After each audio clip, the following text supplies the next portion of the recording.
мына эң чоң кызын турмушка берип отурат.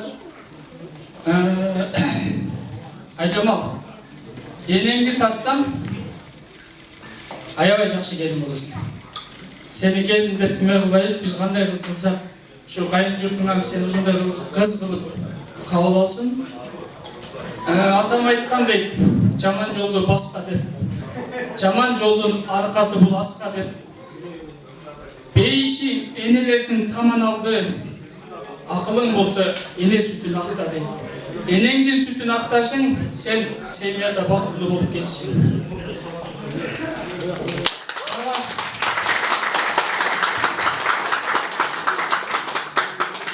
Төрөлгөндө бейичи бир сүйүн өткөн эне. Тамтың басканда дагы бир сүйүн өткөн балам басты депчи. Биринчи класска барганда дагы сүйүн өткөн. Ошондой сүйүштөрдүн келип, мына турмуш алгачкы турмушка чыгып атканыңда бир алдын күйүнөт, бир алдын сүйүнөт экен.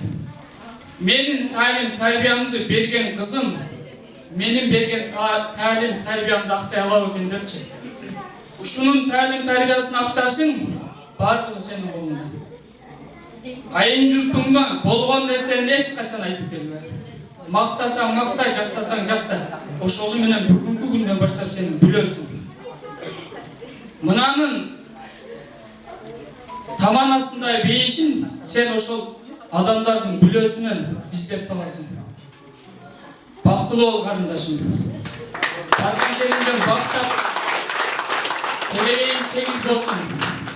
Үйлөнүү, турмушка чыгыш бул максат эмес. Үй куруп, жашоо турмушту алып кетиш максат. Экөөңдүн колуңа бүгүн алгачкы турмуштун тизгини менен чылбыры тийип атат.